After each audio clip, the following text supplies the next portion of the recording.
Hi students, welcome to Anu educational studies. 8ನೇ ತರಗತಿ ಗಣಿತ ಭಾಗ 1 ಅಧ್ಯಾಯ 1 ವರ್ಗ ಮತ್ತು ಘನ. ಈ ವಿಡಿಯೋದಲ್ಲಿ ನಾವು ವರ್ಗ ಮತ್ತು ಘನ ಪಾಠದ 1ರಿಂದ 3ನೇ ಪೇಜ್ಗಳಲ್ಲಿರುವ ಎಲ್ಲ ಪ್ರಶ್ನೆಗಳಿಗೆ ಉತ್ತರಿಸೋಣ. ಮೊದಲನೆಯದಾಗಿ ನೋಡಿ, ಇಲ್ಲಿ ಒಂದು ಕಥೆಯ ರೂಪದಲ್ಲಿ ನಿಮಗೆ ಪ್ರಶ್ನೆ ಮತ್ತು ಉತ್ತರಗಳನ್ನು ಕೊಡುತ್ತಾ ಹೋಗಿದ್ದಾರೆ. ರಾಣಿ ರತ್ನಮಂಜೂರಿಯು ತನ್ನ ಬಳಿ ಇರುವ ರತ್ನಗಳ ಅಂದರೆ ಅಮೂಲ್ಯ ಕಲ್ಲುಗಳ ಸಂಪತ್ತನ್ನು ವಿವರಿಸುವ ಒಂದು ಉಯಿಲನ್ನು ಬರೆದಿದ್ದಳು. ಉಯಿಲು ಎಂದರೆ ಒಂದು ಲೆಟರ್ ಎಂದು ನೀವು ಭಾವಿಸಬಹುದಾಗಿದೆ ಮತ್ತು ಅದರಲ್ಲಿ ಒಂದು ಒಗಟು ಕೂಡ ಇತ್ತು. ಅವಳು ಬರೆದಿರುವಂತಹ ಲೆಟರ್ನಲ್ಲಿ ಒಂದು ಒಗಟು ಕೂಡ ಇದೆ. ಆಕೆಯ ಮಗ ಜೋಯಿಸ್ನಮ್ ಮತ್ತು ಅವಳ 99 ಸಂಬಂಧಿಕರನ್ನು ರಾಣಿಯು ಬರೆದ ಉಯಿಲನ್ನು ಓದಲು ಆಹ್ವಾನಿಸಲಾಯಿತು. ಅವಳು ಬರೆದಿರುವಂತಹ ಪತ್ರವನ್ನು ಓದಲು ಅವನ ಮಗ ಜೋಯಿಸ್ನಮ್ ಅಂದರೆ ರಾಣಿ ರತ್ನಮಂಜೂರಿಯ ಮಗ ಜೋಯಿಸ್ನಮ್ ಮತ್ತು ಅವಳ 99 ಸಂಬಂಧಿಕರನ್ನು ಆಹ್ವಾನಿಸಲಾಗಿದೆ. ತನ್ನ ಎಲ್ಲ ರತ್ನಗಳನ್ನು ತನ್ನ ಮಗನಿಗೆ ಕೊಡಲು ಅವಳು ಬಯಸಿದ್ದಳು. ಆದರೆ ಅವಳು ಆ ಎಲ್ಲ ರತ್ನಗಳನ್ನು ಅವಳ ಮಗನಿಗೆ ಕೊಡಲು ಮಾತ್ರ ಬಯಸಿದ್ದಾಳೆ. ಆದರೆ ಹಾಗೆ ಮಾಡಿದರೆ ಅವಳ ಎಲ್ಲ ಸಂಬಂಧಿಕರು ಜೋಯಿಸ್ನಮ್ನನ್ನು ಸದಾ ಪೀಡಿಸುತ್ತಾರೆ. ಆದರೆ ಹಾಗೆ ಮಾಡಿದರೆ ಅವಳ ಸಂಬಂಧಿಕರು ಮಗನನ್ನು ಪೀಡಿಸಬಹುದು ಎಂದು ಅವಳಿಗೆ ತಿಳಿದಿತ್ತು. ಒಗಟನ್ನು ಬಿಡಿಸಲು ಅಗತ್ಯವಿರುವ ತಿಳುವಳಿಕೆಯನ್ನು ಮಗನಿಗೆ ನೀಡುವುದಾಗಿ ಭಾವಿಸಿದ್ದಳು. ಇಲ್ಲಿ ಒಗಟನ್ನು ರಚಿಸುವ ಮೊದಲೇ ಅವಳು ಒಗಟನ್ನು ಬಿಡಿಸಲು ಅಗತ್ಯವಿರುವಂತಹ ತಿಳುವಳಿಕೆಯನ್ನು ಮಗನಿಗೆ ನೀಡಬೇಕು ಎಂದು ಭಾವಿಸಿದ್ದಾಳೆ. ಅವಳು ತನ್ನ ಉಯಿಲಿನಲ್ಲಿ ಈ ಕೆಳಗಿನ ಟಿಪ್ಪಣಿಯನ್ನು ಬರೆದಿದ್ದಳು. ಅವಳು ಈ ರೀತಿಯ ಟಿಪ್ಪಣಿಯನ್ನು ಬರೆದಿದ್ದಾಳೆ. ಈಗ ನಾವು ಟಿಪ್ಪಣಿಯನ್ನು ಓದೋಣ. ಆ ಲೆಟರ್ನಲ್ಲಿ ಹೀಗಿದೆ: ನಾನು ಒಂದು ಒಗಟು ರಚಿಸಿದ್ದೇನೆ. ಇಲ್ಲಿ ನಾನು ಒಂದು ಒಗಟು ರಚಿಸಿದ್ದೇನೆ. ನಿಮ್ಮಲ್ಲಿ 100 ಮಂದಿಯು ಏಕಕಾಲದಲ್ಲಿ ಉತ್ತರಿಸಿದರೆ ಆಗ ನೀವು ರತ್ನಗಳನ್ನು ಸಮವಾಗಿ ಹಂಚಿಕೊಳ್ಳುತ್ತೀರಿ. ಒಂದು ವೇಳೆ ನೀವು ಸಮಸ್ಯೆಯನ್ನು ಪರಿಹರಿಸುವಲ್ಲಿ ಮೊದಲಿಗರಾದರೆ ಆಗ ಸಂಪೂರ್ಣವಾಗಿ ಎಲ್ಲ ರತ್ನಗಳು ನಿಮ್ಮದೇ ಆಗುತ್ತವೆ. ಶುಭವಾಗಲಿ. ಈ ರೀತಿಯಾಗಿ ಅವಳು ಉಯಿಲಿನಲ್ಲಿ ಬರೆದಿದ್ದಾಳೆ. ಇಲ್ಲಿ ಅವಳು ಹೇಳಿದ್ದು 100 ಮಂದಿಯೂ ಕೂಡ ಒಂದೇ ಕಾಲದಲ್ಲಿ ಉತ್ತರಿಸಿದರೆ ರತ್ನಗಳನ್ನು ಅವರೆಲ್ಲರೂ ಸಮವಾಗಿ ಹಂಚಿಕೊಳ್ಳಬೇಕು. ಅದೇ ರೀತಿ ಅವರು ಉತ್ತರ ಕೊಡುವಲ್ಲಿ ಯಾರು ಮೊದಲಿಗರಾಗುತ್ತಾರೋ ಆ ರೀತಿ ಮೊದಲಿಗರಾದವರಿಗೆ ಎಲ್ಲ ರತ್ನಗಳು ಅವರದೇ ಆಗುತ್ತವೆ ಎಂದು ಹೇಳಿದ್ದಾಳೆ.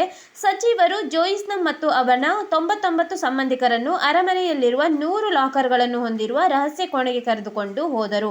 ಇಲ್ಲಿ ಲಾಕರ್ಗಳು ಕೂಡ 100 ಲಾಕರ್ಗಳಿವೆ.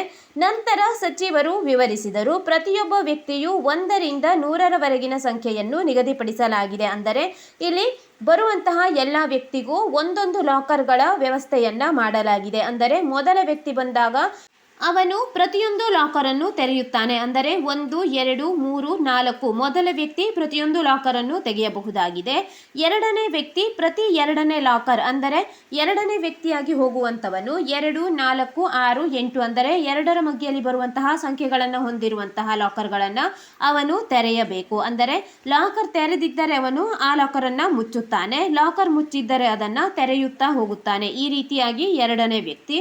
ಮೂರನೇ ವ್ಯಕ್ತಿ ಪ್ರತಿ 3ನೇ ಲಾಕರನ್ನು ಟಾಗಲ್ ಮಾಡಬೇಕು. ಅಂದರೆ ಲಾಕರನ್ನು ತೆಗೆಯಬೇಕು. ಅಂದರೆ 3ನೇ ಮಗ್ಗಿಯಲ್ಲಿ ಬರುವಂತಹ ಸಂಖ್ಯೆಗಳು 3, 6, 9 ಮತ್ತು ಹೀಗೆ ಈ ರೀತಿಯಾಗಿ ಇರುವಂತಹ ಲಾಕರ್ಗಳನ್ನು ತೆಗೆಯಬೇಕು. 4ನೇ ವ್ಯಕ್ತಿ 4ನೇ ಮಗ್ಗಿಯಲ್ಲಿ ಬರುವಂತಹ ಸಂಖ್ಯೆಗಳು ಅಂದರೆ 4, 8, 12, 16 ಈ ರೀತಿಯ ಲಾಕರ್ಗಳನ್ನು ಮಾತ್ರ ಅವನು ತೆಗೆಯಬೇಕು. ಇದನ್ನು ನಾವು ಈಗ ಬರೆಯೋಣ. ಬರೆದುಕೊಳ್ಳಿ. ಸಂಖ್ಯೆಗಳು 1ರಿಂದ 100 ಇವೆ. ಅಂದರೆ ಇಲ್ಲಿ 1ರಿಂದ 100 ಲಾಕರ್ಗಳಿವೆ ಎಂದು ನೀವು ಊಹಿಸಿರಿ. ಮೊದಲನೇ ವ್ಯಕ್ತಿ ಹೋದಾಗ ಅವನು ಪ್ರತಿಯೊಂದು ಲಾಕರನ್ನು ತೆಗೆಯುತ್ತಾನೆ. ಅಂದರೆ 1, 2, 3, 4, 5 ಈ ರೀತಿಯಾಗಿ ಅವನು 100 ಲಾಕರ್ಗಳನ್ನು ಕೂಡ ತೆಗೆಯುತ್ತಾ ಹೋಗುತ್ತಾನೆ. ಅದೇ ರೀತಿ ಎರಡನೇ ವ್ಯಕ್ತಿ ಹೋದಾಗ 2, 4, 6, 8, 10 ಅಂದರೆ 2ರ ಗುಣಕಗಳನ್ನು ಅವನು ತೆಗೆಯುತ್ತಾ ಹೋಗಬೇಕು. 2ನೇ ಲಾಕರ್, 4ನೇ ಲಾಕರ್ ಈ ರೀತಿಯಾಗಿ. ಮೂರನೇ ವ್ಯಕ್ತಿ ಹೋದಾಗ 3, 6, 9, 12, 15 ಈ ರೀತಿಯ ಲಾಕರ್ಗಳು. ಮತ್ತು 4ನೇ ವ್ಯಕ್ತಿ ಹೋದಾಗ 4, 8, 12, 16, 20 ಈ ರೀತಿಯ ಲಾಕರ್ಗಳನ್ನು ಅವನು ತೆಗೆಯುತ್ತಾ ಹೋಗುತ್ತಾನೆ. ಇದೇ ರೀತಿ 5ನೇ ವ್ಯಕ್ತಿ 5, 10, 15 ಈ ರೀತಿಯಾಗಿ ಪ್ರತಿಯೊಬ್ಬ ವ್ಯಕ್ತಿಯೂ ಕೂಡ ಈ ರೀತಿಯಾಗಿ ಇಲ್ಲಿ ಲಾಕರ್ಗಳನ್ನು ತೆಗೆಯುತ್ತಾ ಹೋಗುತ್ತಾರೆ. ಇದೇ ರೀತಿ ಎಲ್ಲ 100 ಜನರು ತಮ್ಮ ಸರದಿ ಬರುವವರೆಗೆ ಈ ಕ್ರಮವನ್ನು ಮುಂದುವರಿಸಬೇಕಾಗುತ್ತದೆ. ಕೊನೆಯಲ್ಲಿ ಕೆಲವು ಲಾಕರ್ಗಳು ಮಾತ್ರ ತೆರೆದಿರುತ್ತವೆ. ತೆರೆದ ಲಾಕರ್ಗಳಲ್ಲಿ ಸುರಕ್ಷಿತವಾಗಿರುವ ಕೋಡ್ ಅದೃಷ್ಟಶಾಲಿಗೆ ಒಲಿಯುತ್ತದೆ ಎಂದು ಹೇಳಿದ್ದಾರೆ. ಈಗ ನಾವು ಕೊನೆಯದಾಗಿ ಈ ರೀತಿಯಾಗಿ ಬರುವಂತಹ ಎಲ್ಲ ಜನರು ಕೂಡ ಅಂದರೆ 100 ಜನರು ಕೂಡ ತಮ್ಮ ಸರದಿ ಬರುವವರೆಗೆ ಈ ರೀತಿಯಾಗಿ ಅವರು ಲಾಕರ್ಗಳನ್ನು ತೆರೆಯುತ್ತಾ ಹೋದಂತೆ ಸುರಕ್ಷಿತವಾಗಿ ಒಂದು ಕೋಡ್ಗಳು ನಮಗೆ ದೊರೆಯುತ್ತವೆ. ಆ ಕೋಡನ್ನು ನಾವು ಮುಂದಿನ ಪೇಜ್ನಲ್ಲಿರುವ ಉತ್ತರದಲ್ಲಿ ಪಡೆಯುತ್ತೇವೆ. ಈಗ ನೋಡಿ, ಕೊನೆಯದಾಗಿ ಇಲ್ಲಿ ಪ್ರಶ್ನೆಯನ್ನು ಕೊಡಲಾಗಿದೆ. ಜೋಯಿಸ್ ನಮ್ನು ಪ್ರಕ್ರಿಯೆ ಪ್ರಾರಂಭವಾಗುವ ಮೊದಲೇ ಕೊನೆಯಲ್ಲಿ ಯಾವ ಲಾಕರ್ಗಳು ತೆರೆದಿರುತ್ತವೆ ಎಂದು ಈಗಾಗಲೇ ತನಗೆ ತಿಳಿದಿದೆ ಎಂದುಕೊಳ್ಳುತ್ತಾನೆ. ಅವನು ಉತ್ತರವನ್ನು ಹೇಗೆ ಕಂಡುಕೊಂಡನು? ಸುಳಿವು: ಪ್ರತಿ ಲಾಕರನ್ನು ಎಷ್ಟು ಬಾರಿ ಟಾಗಲ್ ಮಾಡಲಾಗಿದೆ ಎಂಬುದನ್ನು ಕಂಡುಹಿಡಿಯಿರಿ ಎಂದು ಕೊಟ್ಟಿದ್ದಾರೆ. ಇಲ್ಲಿ ನೀವು ಪೇಜ್ನಲ್ಲಿ ಮೊದಲನೆಯದಾಗಿ ನೋಡಿದ್ದೀರಿ. ಅಲ್ಲಿ ರಾಣಿಯು ಮಗನಿಗೆ ಮೊದಲೇ ಅವನಿಗೆ ತಿಳಿದಿರುವಂತೆ ಒಗಟನ್ನು ಬಿಡಿಸಲು ಬಯಸಿರುತ್ತಾಳೆ. ಆದ್ದರಿಂದ ಅವಳು ಅವನಿಗೆ ಉತ್ತರದ ಮಾಹಿತಿಯನ್ನು ಕೂಡ ಕೊಡಬೇಕು ಎಂದು ಊಹಿಸಿರುತ್ತಾಳೆ ಮತ್ತು ಕೊಟ್ಟಿರುತ್ತಾಳೆ. ಆದ್ದರಿಂದ ಅವನು ಪ್ರಕ್ರಿಯೆ ಪ್ರಾರಂಭವಾಗುವ ಮೊದಲೇ ಆ ಉತ್ತರವನ್ನು ಕಂಡುಕೊಂಡಿದ್ದಾನೆ. ಹೇಗೆ ಎಂದು ಮುಂದಿನ ಪೇಜ್ಗಳಲ್ಲಿ ಕೊಟ್ಟಿದ್ದಾರೆ, ನೋಡೋಣ. ಇಲ್ಲಿ ನೋಡಿ ಹೇಗೆ ಎಂದು ಕೊಡುತ್ತಾ ಹೋಗಿದ್ದಾರೆ. ಒಂದು ಲಾಕರನ್ನು ಬೆಸ ಸಂಖ್ಯೆಯ ಬಾರಿ ಟಾಗಲ್ ಮಾಡಿದರೆ ಅದು ತೆರೆದಿರುತ್ತದೆ, ಇಲ್ಲದಿದ್ದರೆ ಅದು ಮುಚ್ಚಿರುತ್ತದೆ. ಲಾಕರನ್ನು ಎಷ್ಟು ಬಾರಿ ಟಾಗಲ್ ಮಾಡಲಾಗುತ್ತದೆ ಎಂಬುದು ಲಾಕರ್ ಸಂಖ್ಯೆಯ ಅಪವರ್ತನಗಳ ಸಂಖ್ಯೆಗೆ ಸಮನಾಗಿರುತ್ತದೆ. ಉದಾಹರಣೆ: 6ನೇ ನಂಬರಿನ ಲಾಕರನ್ನು ಮೊದಲನೇ ವ್ಯಕ್ತಿ ತೆರೆಯುತ್ತಾನೆ, 2ನೇ ವ್ಯಕ್ತಿ ಅದನ್ನು ಮುಚ್ಚುತ್ತಾನೆ, 3ನೇ ವ್ಯಕ್ತಿ ಅದನ್ನು ತೆರೆಯುತ್ತಾನೆ ಮತ್ತು 6ನೇ ವ್ಯಕ್ತಿ ಅದನ್ನು ಮುಚ್ಚುತ್ತಾನೆ ಎಂದು ಕೊಟ್ಟಿದ್ದಾರೆ. 1, 2, 3 ಮತ್ತು 6 ಸಂಖ್ಯೆಗಳು 6ರ ಅಪವರ್ತನಗಳಾಗಿವೆ. ಲಾಕರ್ನ ಸಂಖ್ಯೆಯು ಅಪವರ್ತನ ಸಂಖ್ಯೆಗೆ ಸಮನಾಗಿದ್ದರೆ ಆಗ ಲಾಕರನ್ನು ಸಮ ಸಂಖ್ಯೆಯ ಜನರು ಟಾಗಲ್ ಮಾಡುತ್ತಾರೆ ಮತ್ತು ಅದು ಅಂತಿಮವಾಗಿ ಮುಚ್ಚಲ್ಪಡುತ್ತದೆ. ಇಲ್ಲಿ ಒಂದು ಸಂಖ್ಯೆಯ ಪ್ರತಿಯೊಂದು ಅಪವರ್ತನಕ್ಕೂ ಅದಕ್ಕೆ ಜೋಡಿಯಾಗಿರುವ ಅಪವರ್ತನ ವಿರುದ್ಧವಾಗಿರುತ್ತದೆ. ಆ ಅಪವರ್ತನಗಳ ಜೋಡಿಯ ಗುಣಲಬ್ಧವು ಕೊಟ್ಟಿರುವ ಸಂಖ್ಯೆಯನ್ನು ನೀಡುತ್ತದೆ ಎಂಬುದನ್ನು ಗಮನಿಸಿ. ಇಲ್ಲಿ 1 ಮತ್ತು 6 ಇವುಗಳು 6ರ ಅಪವರ್ತನ ಜೋಡಿಗಳನ್ನು ರೂಪಿಸುತ್ತವೆ ಹಾಗೂ 2 ಮತ್ತು 3 ಮತ್ತೊಂದು ಜೋಡಿಯನ್ನು ರೂಪಿಸುತ್ತದೆ. ಇಲ್ಲಿ ಉದಾಹರಣೆಯಾಗಿ ಕೊಟ್ಟಿದ್ದಾರೆ.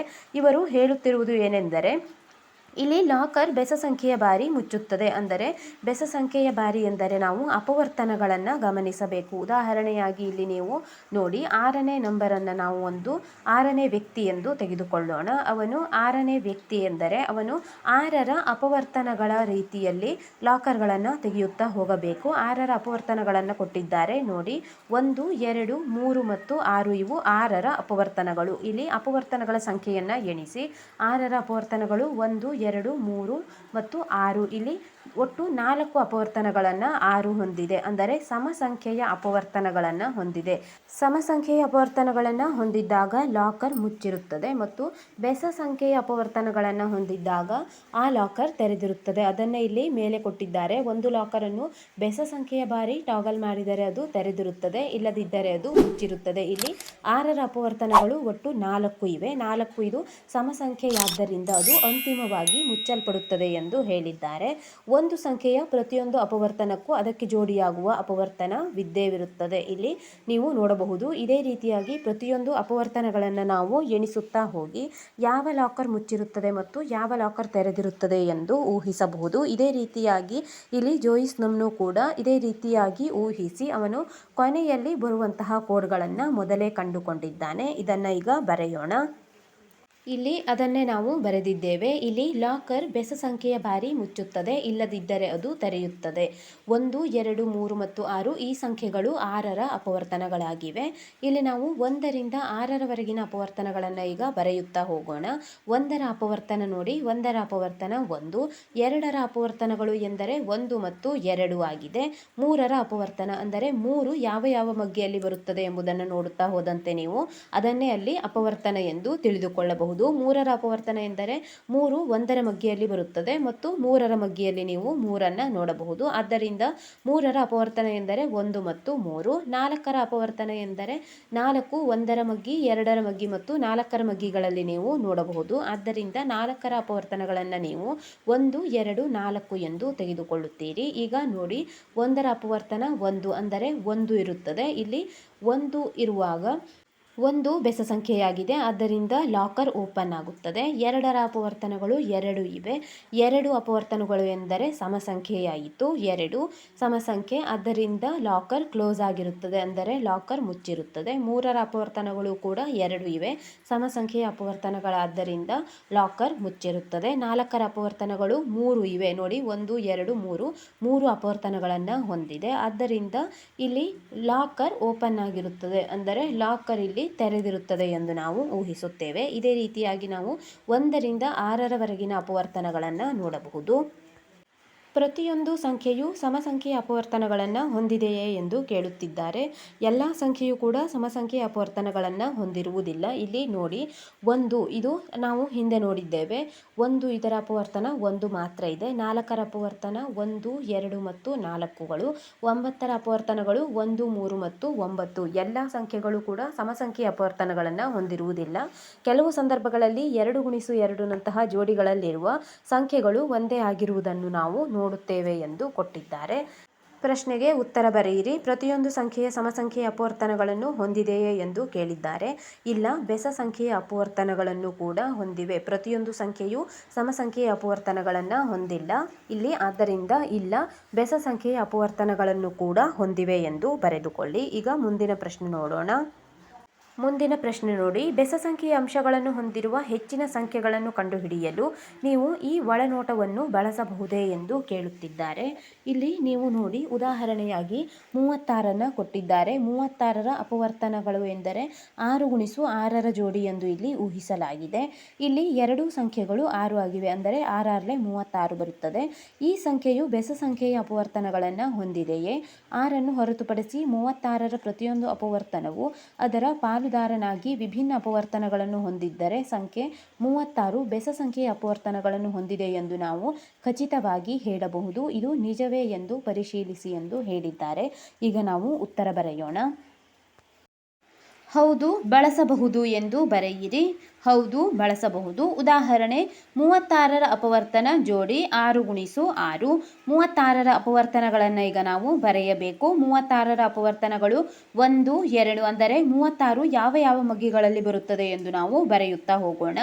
1ರ ಮಗ್ಗಿಯಲ್ಲಿ 2, 3, 4, 6, 9, 12, 18 ಮತ್ತು 36. ಈ ಮಗ್ಗಿಗಳಲ್ಲಿ ನೀವು 36ನ್ನು ನೋಡಬಹುದು. ಆದ್ದರಿಂದ ಇವೆಲ್ಲವೂ ಕೂಡ 36ರ ಅಪವರ್ತನಗಳಾಗಿವೆ. ಇಲ್ಲಿ ನೀವು ಎಣಿಸಿ, ಒಟ್ಟು 9 ಅಪವರ್ತನಗಳನ್ನು ನೋಡುತ್ತಿದ್ದೀರಿ. 9 ಅಪವರ್ತನ. 9 ಇದು ಒಂದು ಬೆಸ ಸಂಖ್ಯೆಯಾಗಿರುತ್ತದೆ. ಬೆಸ ಸಂಖ್ಯೆಯಾದಾಗ ಲಾಕರ್ ಓಪನ್ ಆಗುತ್ತದೆ. ಆದ್ದರಿಂದ ಇದು ನಿಜವಾಗಿದೆ ಎಂದು ಬರೆಯಬೇಕು. ಇದು ನಿಜವೇ ಎಂದು ಕೇಳಿದ್ದಾರೆ ಪ್ರಶ್ನೆಯಲ್ಲಿ, ಉತ್ತರದಲ್ಲಿ.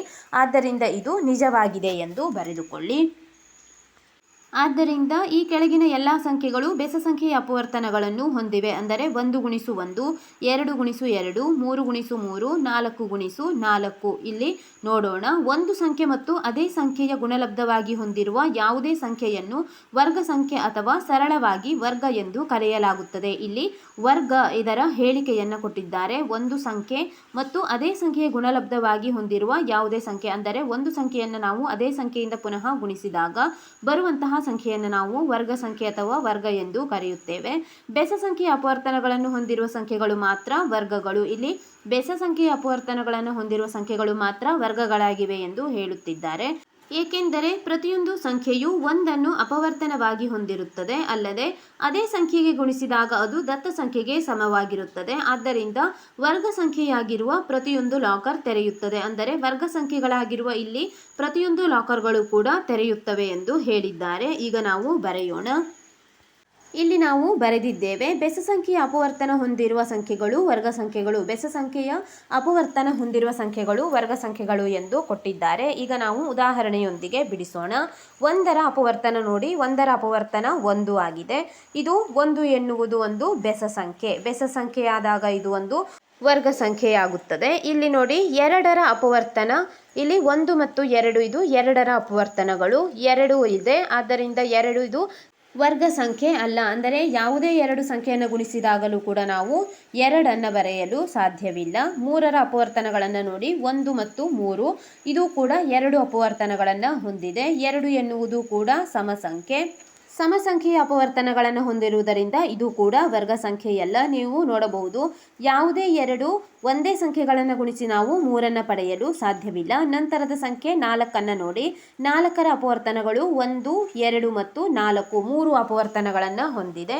ಬೆಸ ಸಂಖ್ಯೆಯ ಅಪವರ್ತನಗಳು 3 ಅಪವರ್ತನ ಎಂದರೆ 3 ಇದು ಬೆಸ ಸಂಖ್ಯೆ.